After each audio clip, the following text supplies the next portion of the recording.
Hello, today I'm going to talk about effective communication skills, about what is it, tips to improve it, and skills that can be developed through it. Effective communication is when two or more people communicate, the message is perfectly delivered, received, and the emotions and intentions behind the information can be easily understood. This in order to avoid misunderstandings, conflicts, that can affect in both personal and work life. Many people think that effective communication is only about the use of words. That's why I'm going to recommend some tips that are really helpful to develop it. The first is an advice. If you want to communicate in an spontaneous way, you should be yourself and talk about things you like, things that you're interested in. Because if you don't, then the conversation won't flow. The first tip is to calm down if you're stressed or emotionally overwhelmed, because you're probably going to send confusing signs and misread people. The second is to don't multitask, avoid distractions, and stay focused.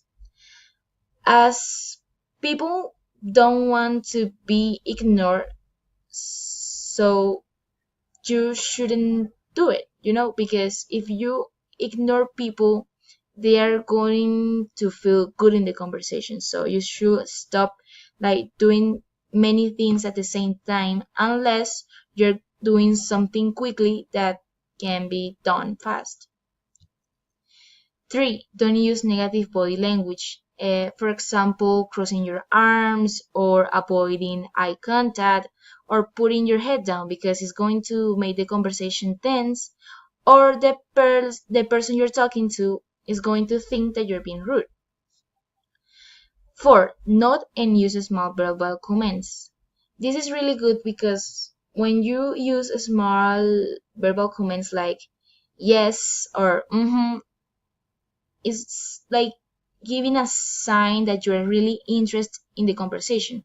So it is going to be to flow and it's going to be enjoyable. 5. Pause to collect your thoughts. If you're unsure about what you're going to say, uh, think first because then the person isn't going to understand what you're saying. 6. Speak clearly, maintain an even tone, and make eye contact. This in order to keep a perfect conversation and not make the other person bored. When you start practicing these tips, you will starting to develop or you will develop some communication skills. For example, first one, engage listening is to pay fully attention to what the speaker is saying, to avoid interrupting him or her, and to show that you're really interested in what she or he is saying. 2. Nonverbal communication is when you stop using the wrong body language when you start doing things that are going to make the person feel comfortable with what you're saying. 3. Managing stress in the moment. And 4. Asserting yourself in a respectful way. So when you value yourself and your opinions and when you accept compliments in a good way. This can bring really good benefits like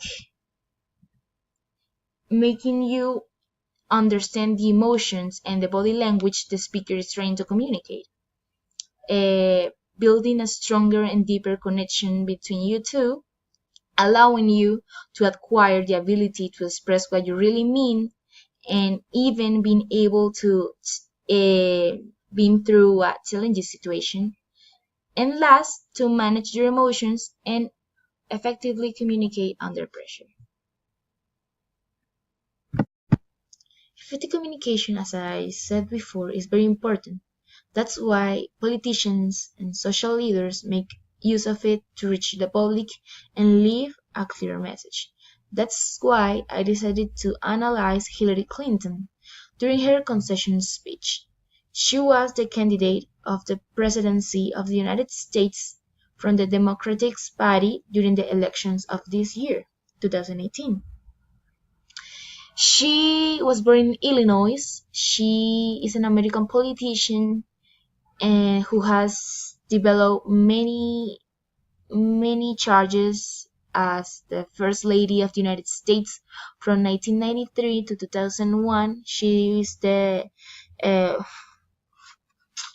she's married to Bill Clinton. She was the U.S. Senator from New York from 2001 to 2009, and the 67th United States Secretary of State from 2009 to 2013, and was the Democratic Party nominee for President of the United States in 2016 elections.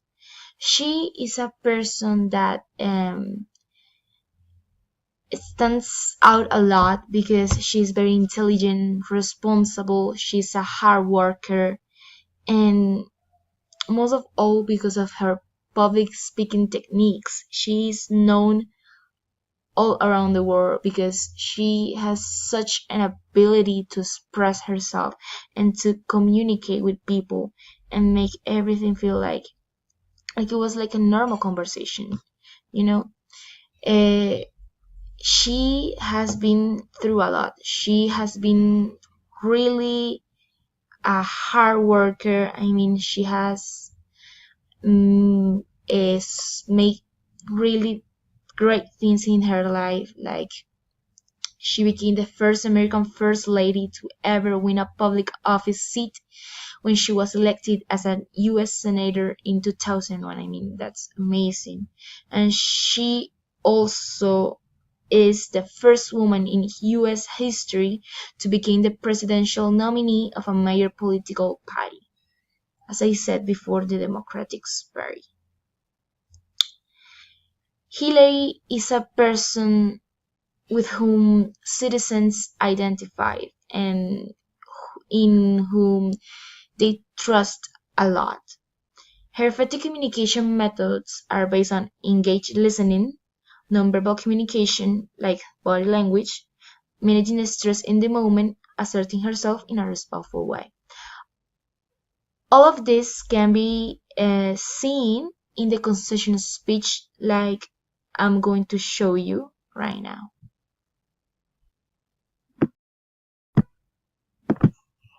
This is not the outcome we wanted or we worked so hard for, and I'm sorry that we did not win this election for the values we share and the vision we hold for our country. But I feel pride and gratitude for this wonderful campaign that we built together. This vast, diverse, creative, unruly, energized campaign. You represent the best of America, and being your candidate has been one of the greatest honors of my life. Okay, now let's see the effective communication method that she used in the concessional speech. First, engage listening. We could see that she was like fully committed to the speech. She was really focused. She was like feeling, she was really interested in what she was saying. I mean, you could feel her words and how she really meant them because she was being spontaneous. She said a side judgment. She said she offered herself to work with Donald Trump, that he was the elected president, even though they didn't have the same ideas or think in the same way. She said she was doing it because it was on behalf of her country, because she said she would do everything for it and that she would fight for it.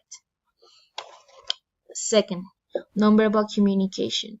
She was using nonverbal signals that matched her words, that matched what she was saying. She was open to it. She was using positive body language like her eye contact, her smile. She was always nodding.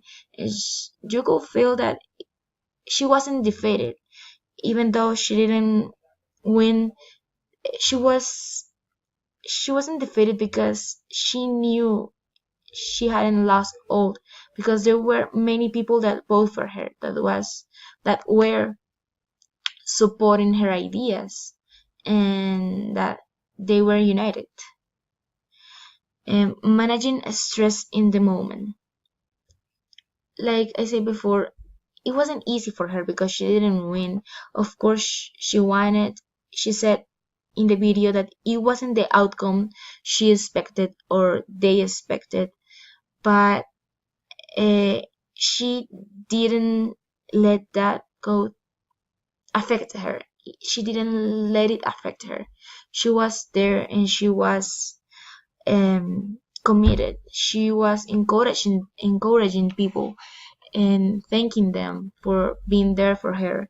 And people were also thankful with her because when she made her passes, they were applauding her, and she knew how to express herself because there she was saying thank you in a nice way for asserting herself in a respectful way.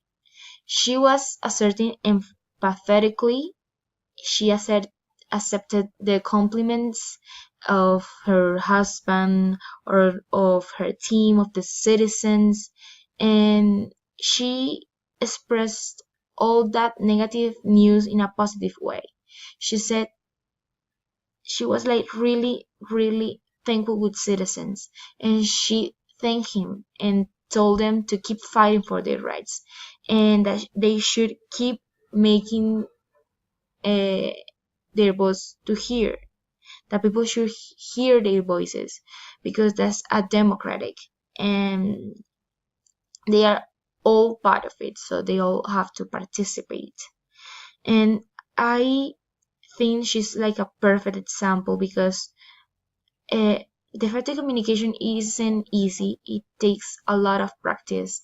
But this woman, she has been a lawyer. She's a lawyer, and she's 70 years old. I mean, she has been a lot of time practicing it. She has an amazing intelligence and abilities, and that can be seen and that can be noticed in this concession speech. So I think that's why it is really important. And that's it. And thank you for watching.